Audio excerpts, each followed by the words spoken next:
でもじもじしてんの？この光メルルは何歳だ？もっと話してくれないかな？口癖変わってるな。現代に合わせようとしてる。推しに会いたいの？音小さくするか？このまで使うがあんなに感謝交換したりする。社会的な言葉覚えすぎでしょ。今更そんなにから変してもね、全員めっちゃ合ってたでしょ。メルル VS ココが始まる。3人一気に死ぬの。すべての黒幕はあなただったのね、メルルちゃん。くっそじゃん。キモココは怒りからか証言台を叩く。一番立ち悪くね。正常ぶった偽善者がよ。黒幕なの？そんな結末を望んでたわけじゃないのに。ココの罵声を遠くに聞きながらエマはすがるようにメルルを見つめる。計画通りってどういう意味なの？どうしてこんなことしなきゃならなかったの？何か理由があるんだよね。何か言ってよ、メルルちゃん。なんでもじもじしてんの？メルルは少女たちに詰められ、涙で怯えきっている。仕方なかったんです。大魔女様を見つけるためには、こうするしか。大魔女様なんで見つけたいの？黒幕なの？黒幕で大魔女見つけたい側なの？見つけると何か起こる。進行でもしてるのか？大魔女、あの本に記されていたわね。するとたくさんの魔女が手を繋いで囲み、いかにも偉そうな魔女が降臨している風の使いがあった。この人は魔女のリーダーみたいな存在なのかな？おそらくそうでしょうね。一般的な伝承でも魔女にはリーダーがいる。全ての魔女を統治する大魔女。ずっと気になっていたの。ねえエマちゃん、獄長が初めに私たちをラウンジに呼び出した時のこと覚えてるかしら？なんで大魔女を探すために殺したんだ？アリサは死にたいと思ったから薬を渡しただけでしょ。ナノカを殺した理由は原始で何かを見たから殺したんでしょ。竜の魔法、時間を巻き戻すので対象を元ある形に直すことができる魔法。人だけでなく物を直すこともできる。神メルル、一応囚人番号最後だな。今古いな。それは覚えてるけど、悪夢が始まった日のことだ。忘れるわけない。僕らは囚人として捕まってヒロちゃんがいきなり殺された。大魔女探すために殺したって意味わかんないんだけど、理由違うくらい？殺してる理由と大魔女探すためって言ってること違うくない？黒幕側の発言なの？あの時獄長の口からも大魔女っていう単語が出てきたのよ。皆さんにはこの春から囚人として生活してもらいます。救済がなくもないのですが、大魔女さえ見つかれば皆さんの呪いを。あれか？大魔女の呪いで魔女因子を与えられてるから呪い解いてもらえば魔女にならずに済むのか？でも期待とか持たせてもよくないですよね。忘れてください。そのために大魔女探してるの？じゃあもう大魔女この島にいないのか？そういえば言ってた。大魔女の呪い、これが私たちの魔女化に関係しているんじゃないかと思うのだけど。大魔女の動機わかんないな。自分が復活するため大魔女探してってことは大魔女復活してるんじゃん。ねえメルルちゃん、違うかしら？その通りです。合っています。私は姿を消してしまった大魔女様を探していて、おそらく人間の中に隠れているんじゃないかと。エマの謎の声と関係あるの？それで魔女因子の高い子たちを集めて魔女にしてみて、一人一人確かめているんです。じゃあ神メルルは黒幕側なのか？皆さんなかなか魔女になってくれなくて、申し訳ないのですが、たくさんストレスを与えなくちゃいけなくて。この光メルルは何歳だ？今個も魔女因子与えられた側だよね。メルルは心底辛そうに眉を下げ、瞳からハラハラと涙をこぼす。とても辛い作業でした。皆さんを嫌な目に遭わせるたびに心が痛んで、もうやめたいと何度も心が折れかけて。他に方法はなかったのか？それくらい大魔女見つからないの？ちゃんとやらないといけないのに、怖がり泣き虫で、こんな自分が大嫌いです。本当にごめんなさい。こうやって日常で過ごしてストレス与えることしか大魔女見つけることできないの？はあ、いい加減理解できる思考回路で喋れよ。その大魔女ってやつのためにアティシラはひどい目に遭わされまくってるわけ？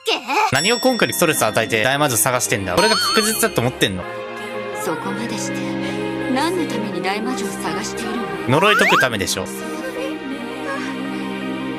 私たち魔女にとって大魔女様は大切な存在だからです。大魔女見つけてどうしたいんだ？傷ってならない爆弾発言に空気が一層凍りつく。おめえやっぱ魔女なんじゃねえかよ。はい、ごめんなさい。私は魔女です。魔女なんだ。慣れ果てにはなってないの？でも皆さん囚人とはちょっとだけ違います。本物の魔女です。皆さんより上の存在。メルル一番最初に魔法を使ったからな。一番自覚してたもんね。メルルちゃんは魔女。最初からずっとこの子が魔女だったんだ。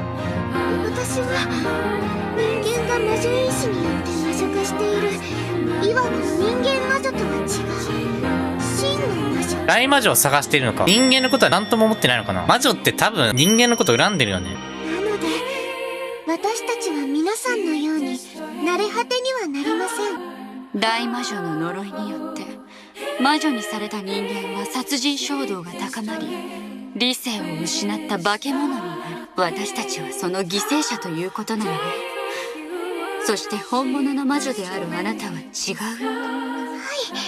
そういうことです。しかも私は大魔女様のお気に入りなので、魔女を封印する魔女殺しという特別な魔法も授かりました。さあ、メルル何歳なの？ずっと前からいるってこと？ 500 年前からいるの？大魔女様って一人だけだよね。魔女殺し？レイトが魔法？どういうこと？魔女殺し？トレデキムと同じようなもの？はい。でもあの薬よりももっと強力で、全ての魔女が恐れている魔法なんです。なので実を言うと、私皆さんが魔女になったら簡単に殺すことができるんです。人間には使えないんだね。魔女には使えるの？もちろんそんなことしませんけど。マジ？なんでエマは思わず喉が切れそうなほど絶叫していた。なんでそんな普通に話していられるの？メルルちゃんずっと僕らを騙してたんでしょ？友達だって優しくしてくれて、たくさん心配してくれて、それって全部嘘だったの？嘘なんかじゃありません。大魔女様が必要だったんです。大魔女様さえ見つけられたら皆さんにとってもきっと救済になるはずです。死ななくてもいいからってこと？大魔女の呪い解除したいのか？解除したいっていうか、単純に大魔女を見つけたいだけなんだよね。ついでに救済にもなるよって言ってんだよね。だから私辛かったけれど、いっぱい頑張りました。優先度的に呪い解除することより大魔女見つけることの方が大事なんじゃない？店主さんに指示してひどいお料理を出したり、娯楽室にホラー映画をたくさん置いたり。黒幕側なんだ。黒幕がこんなにゲームに介入していいのか？大魔女見つけるためなのに。これどうなんの？こいつ死ぬの？運営側だったら処刑とかするのか？自分で。嫌な気持ちになってもらわなきゃって、とにかく必死で一緒に生活しなきゃ。皆さんが嫌がることをわからないって思って、だから一緒に囚人になって皆さんと親しくなろうって。メルルは毎回共同生活参加してる？マジで何歳なんだ？それで囚人に混ざっていたわけね。毎度そうやって参加していたのかしら。ずいぶん熱心なことね。はい、大魔女様を見つけるためならって、私一生懸命頑張っているんです。あ、この島は人間の手に落ちたんじゃないの？人間たちが魔女を排除。なんで人間に排除されてないの？今回も皆さんがどうしたら嫌な気持ちになってくれるかって必死に探ってきました。最初はレイヤさんが目立てないことを悔しがっている様子に気づきました。目立っている彼女を殺さないと一番になれないよ、かわいそうにって言ってみました。そんなこと言ったの？はもしかしてメルルちゃん、殺人をそそのかしていたの？そこまで？アンアンさんはとてもエマさんに怒っていらしたので、出たくないのになんで邪魔をするんだろうね。彼女の方が邪魔者なのにって言ってみました。なんか相手の心の声かのように支えてるね。シェリーさんにはもういい、もう聞きたくない、やめてよ。獄長、さっさとこいつ処刑にしろよ。こいつが一番の毒図だろ。牧長動くのか？自分で魔女だって言ってんじゃん。魔女は処刑なんだろ。いや確かに裁判で魔女と認定されましたが、私はメルル様の使いなんでして。じゃあこの島魔女が管理してるの？人間どこ行った？さすがに主を処刑するのは躊躇するというか、主催者権限で勘弁してもらえませんか？すみません。これからの生活どうなるの？ゲーム成立しないでしょ。はあ？まあ皆さんが納得できないなら処刑してもいいんですけど。時間の無駄って言いますか。こっからの展開どうなるんだ？メルルちゃんは慣れ果てにならないということよね。死なないし化け物にもならない。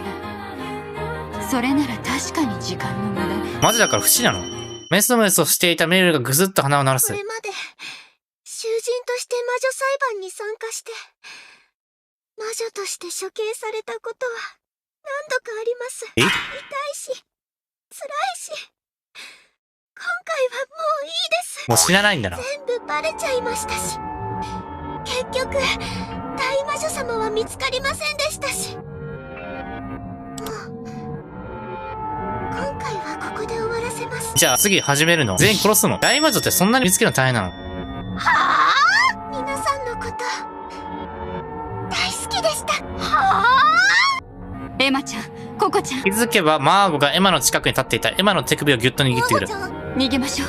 私たちはもう殺される結末しか用意されていない。緊迫したマーゴの声で呆然自失状態だったエマはハート悪いんかい。メルル今まで処刑とかもされたんでしょ。その時どう処理したんだ？近くに控えていた監視が動き出している。鎌を掲げてエマたちの方向に近づいてきていた。幸い出入り口から監視が離れたので走り抜けることは可能だった。エマは逃げるしかないんだ。メルルと話し合うか。知れるのか？少し話してくれる？もっと話してくれないかな、大魔女のこと。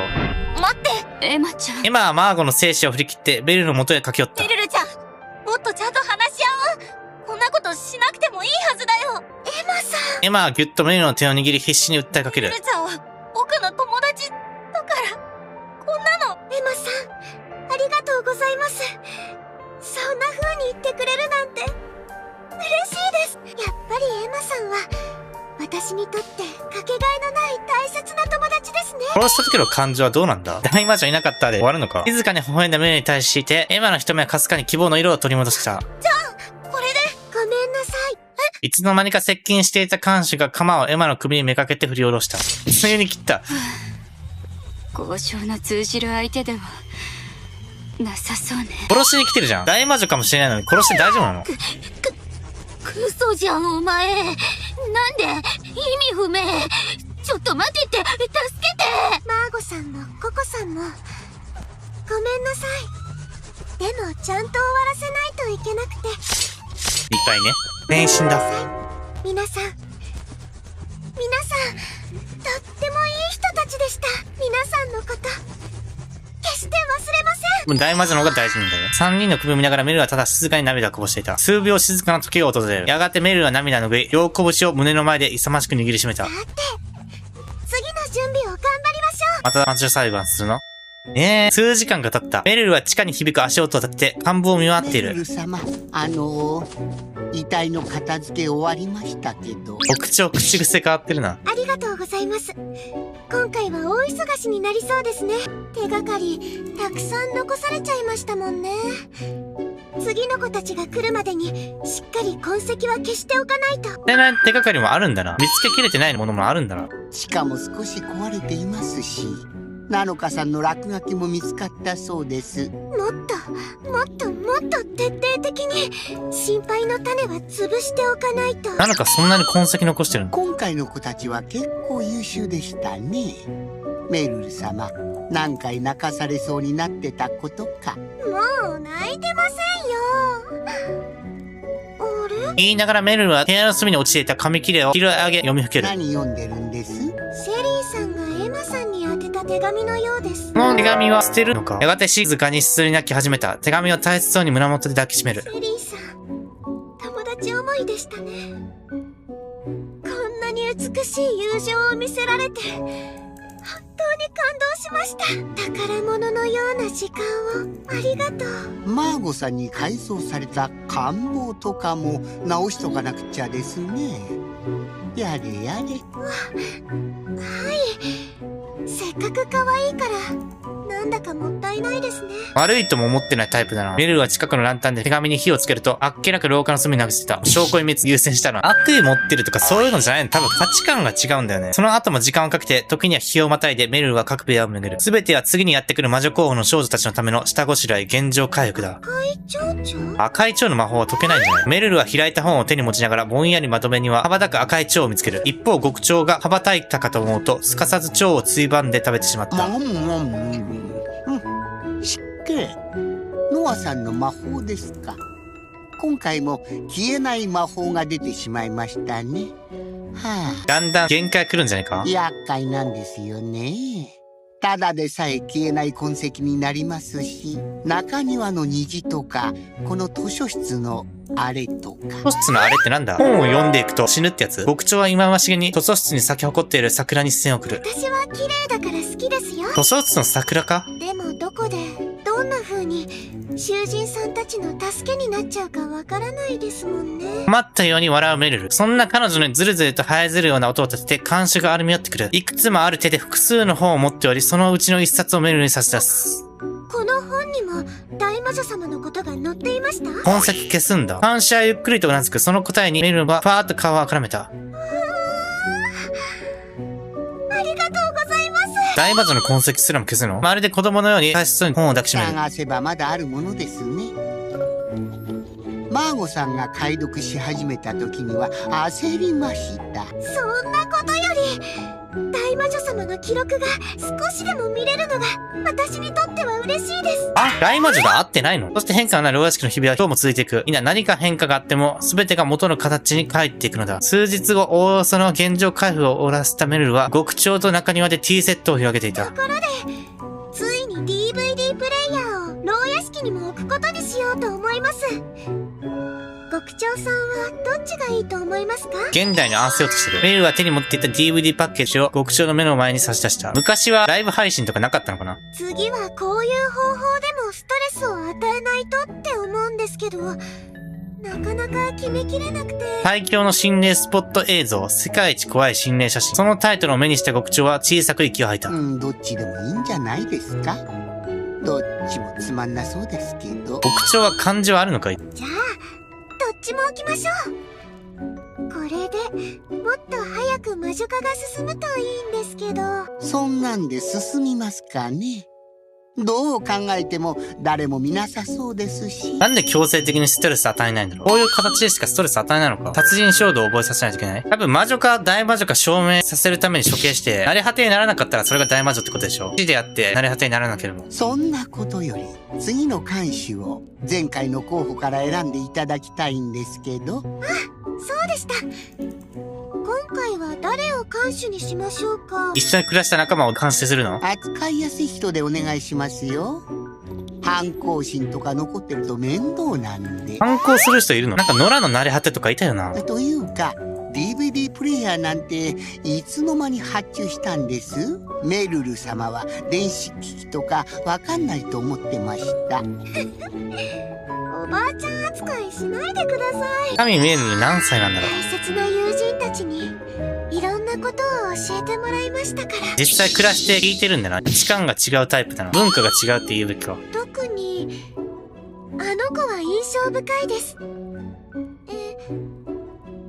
メルルは言葉を詰まらせると自信なさげに微笑みながら口を開いた。ちゃん名前忘れてない？エマですね。メルルと極長は穏やかに言葉を交わしながらお茶の続きをたしなむ。次の惨劇が始まるまでの束の間の時間、牢屋敷はただ静寂で詰まるんだった。名前忘れてるな。本当に友達とも思ってる。逃げましょう。逃げる。今はマーゴに手を引かれ、足をもつれさせながら駆け出す。マーゴの判断が早かったおかげで、看守は対応が遅れた様子だった。エマとココ、マーゴは裁判所から逃げ出した。通路に出てからも全速力だった。かける足音が響き、景色は一瞬のうちに流れていく。なんとか牢屋敷から外に出ることができた。外はもうすっかり暗くなっている。立ち止まらないで。急いで。殺される殺される殺される。私まだお尻見すぎたいのに。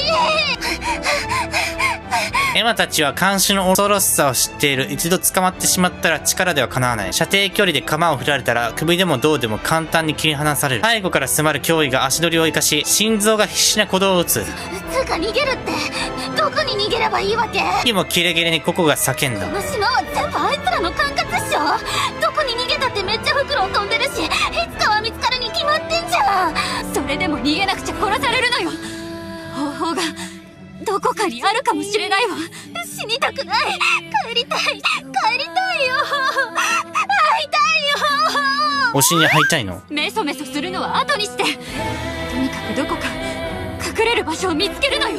この3人が生き残るのか。エマたちが必死に駆けずり回ってやってきたのは森の中にある湖のほとりだった。昨晩のまま湖面は凍りつき、この付近だけ雪が降り積もっている。昨晩のことだったんだ。あ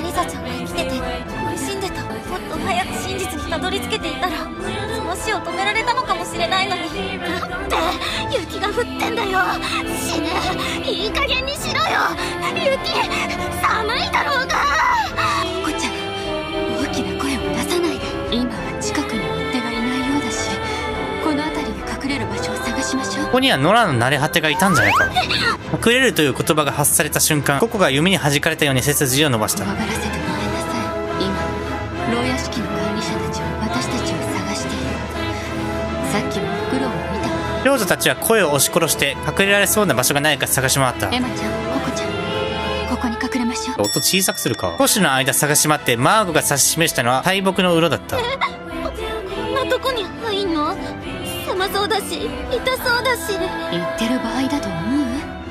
見つかる危険性は少しでも潰しておかなきゃ。でもそのココちゃん、ココが普段の様子から考えられないほど怯えていることをエマは視界の端で捉えた。マーゴは周辺に視線を巡らせ、近くにあった木の板を拾い上げた。中に入ってから入り口にこれを立てかけましょう。さあ、エマちゃん、ココちゃん、隠れて。マゴちゃんはこの穴に3人で入るのは無理よ。私は違う隠れ場所を探してみるわ。この真似使うか？でも話し合っている時間はないのよ。見つかったらおしまいなの。さっさと隠れてちょうだい。マゴちゃん、ほら早く。寝かされてエマは仕方なく穴の中に入る。ココは逡巡していた。ココちゃん、ぼんやりしてないで入って。あティッシそれともあなたが違う隠れ場所を探す？私はその方が助かるけれど。ュ、あティッシュが入る。ココは青ざめながらも命を計りにかけて少しでも自分が助かる方を優先したらしい。急いでエマの隣に並んで座った。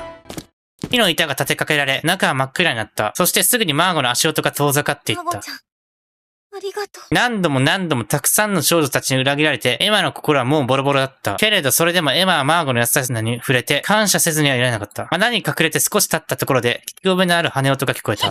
国鳥だ。近くに来てる。続いておぞましい何かが近づいてくる音。看守もいる。少しでも何か物音を立ててしまったらおしまいだ。エマは一層身を縮め、息を殺した。本当に隠れられたいのか？あまりの恐怖に耐えきれなくなったのか、ココの喉から今にも悲鳴が飛び出しそうになっている。エマはとっさに自分の手でココの口を押った。迷惑だろ。ココちゃん、どうしちゃったの？普通じゃない。そんなに感触を犯したりする？エマさん、ココさん、マーゴさん。すごい呼びかけてる。怯え切って震えているペネルの声がエマの耳に届いた。どこに行っちゃったんですか？心配しています。出てきてください。心配してることは本当だね。何事もなかったかのようなその声は恐怖心を煽ると同時にエマの胸を辛く締め付けた。ルルちゃんがこの牢屋敷を管理している黒幕だった。たくさんの子が殺された。魔女だと断罪されて慣れ果てにされた。誰も悪くなんかなかったのに。大魔女って何？どうしてそんなののために僕らは犠牲にならなきゃいけなかったの？ここにもいませんね。今日はもう諦めませんか？私ちょっと疲れてきちゃって。疲れることある？ダメです。絶対に諦めません。皆さんを見つけなくっちゃ。徹底的に隅から隅まで探してください。やれやれ。これってサービス残業的なやつじゃありません？まあ、承知しました。牧鳥なんで使い魔なのにこんなに人間っぽいんだ。話す声が遠ざかっていく。エマとココは見つけられず、透明の危機が出したようだ。なんで極鳥の方が常識あるの？社会的な言葉覚えすぎでしょ。トラウマってさ、みんなあんじゃん。膝に顔を埋めていたココが不意にぽつりとつぶやいた。言葉はたどたどしく、呼吸がところどころ引きつっている。ココちゃんレイアッチもそうだった。あいつの目立つことへのこだわりって異常だった。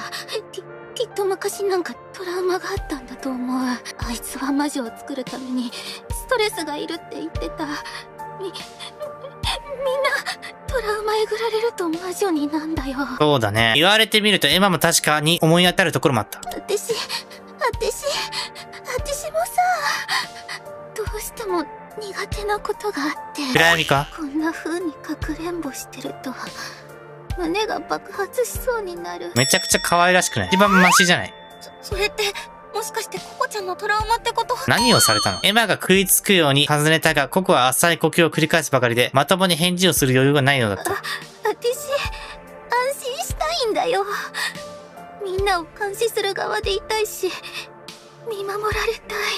ダメだわ。ずっと隠れてらんない。マジ無理。泣きそう。多分、私、死ぬ。エマには返す言葉もなかった。やがてココは潤んだ瞳でエマを見る。息も絶え絶えといった様子で少しずつ言葉を紡いだ。エマッチに頼みがあって、友情とか大嫌いだけどさ、頼めるのエマッチしかいない。もし私がダメだったら、私の推しのことエマッチに頼んでもいい？推しって誰なんだ？推し？私はもうどうなってもいい。でも推しのことは心残りでお願いだから、推しのそばにいてあげて。ずっと寂しがってるの。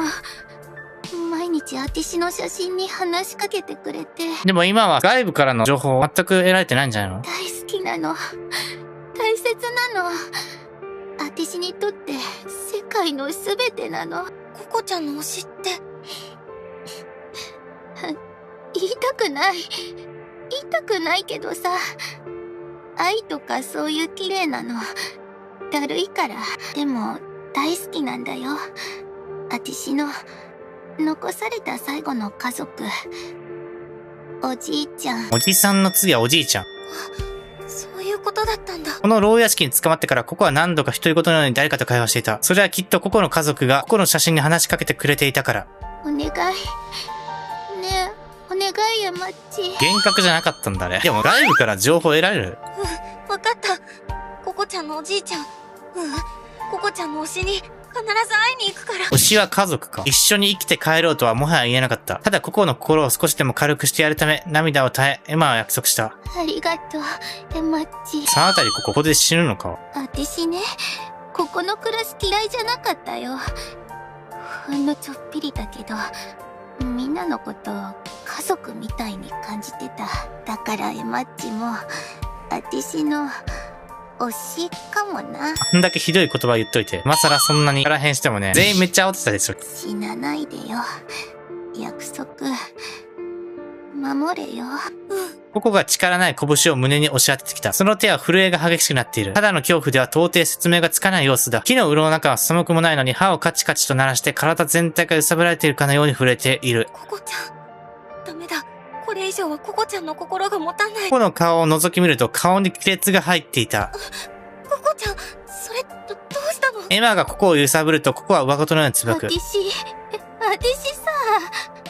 やっぱ、ダメっぽい。魔女化した？かくれんぼしてると、忘れてたこと思い出しちゃう。あの日、なんだっけ。そのあたりココの金か？ナイフとか血とか、叫び声とか、私を探すあいつの目とか。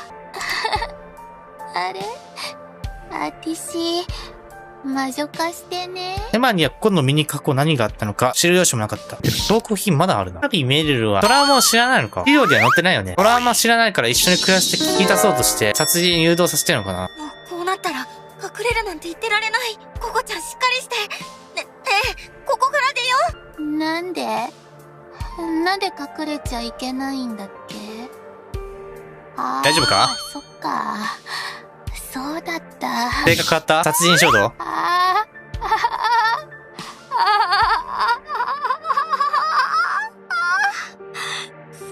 うだよ。そうだ。あの日だ。泣き笑いのように情けない表情でココはエマを見つめた。手遅れだと悟る。ココの禁忌に踏み込んでしまっていた。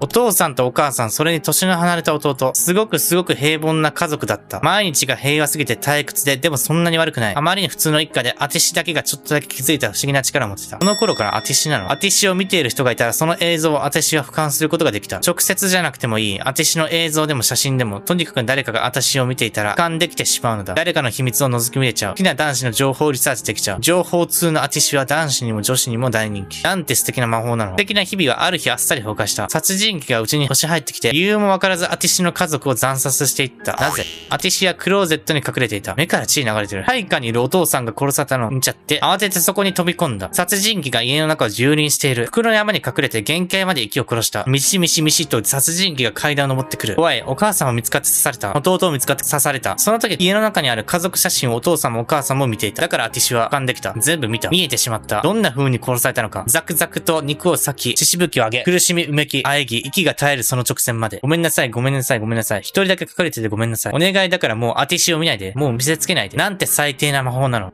アティシ、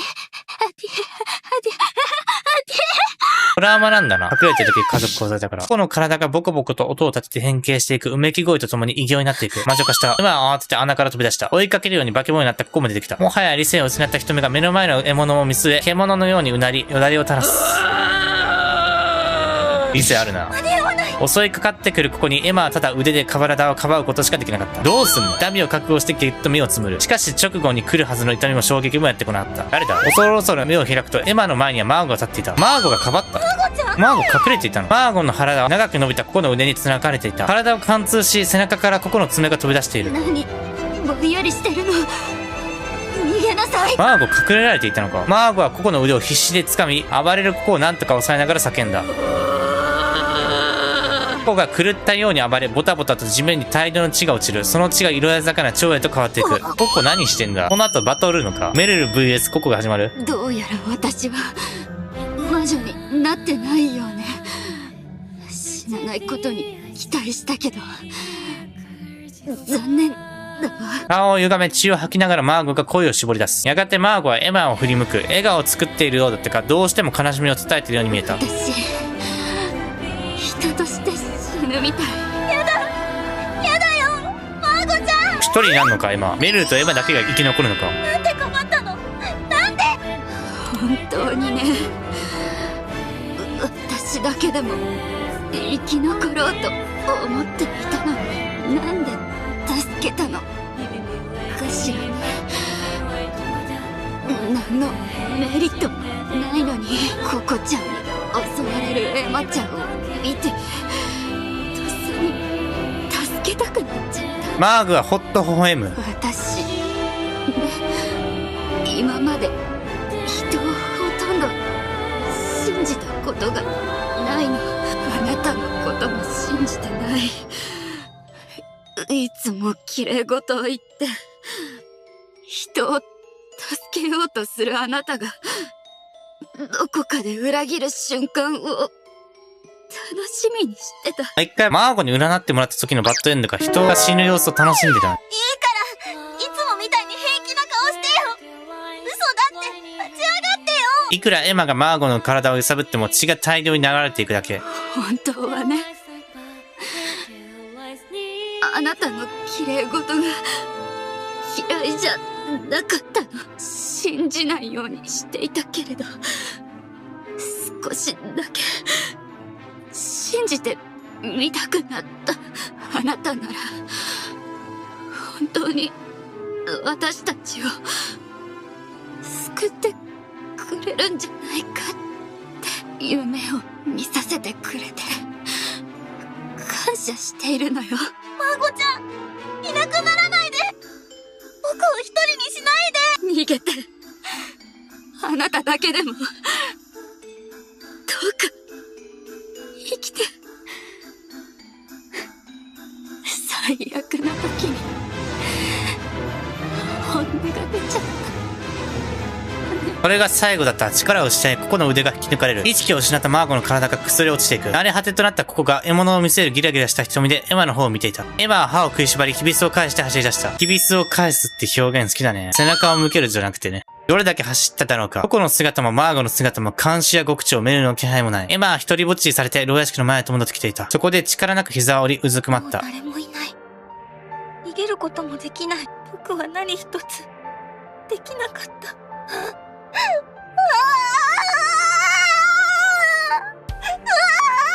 誰もいない。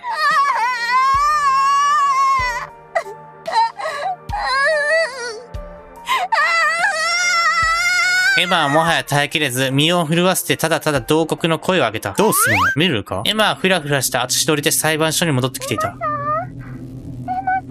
メルルもうエマを殺したくて仕方ないのか？遠くからエマを叫ぶ声が聞こえてエマははっと顔を上げる。まだ見つかってないの？裁判所の隅にうずくまって疲れ果ててわずかに意識を失っていたようだ。潜入してるね。通路をメルルが歩いている。エマのことを未だ探している。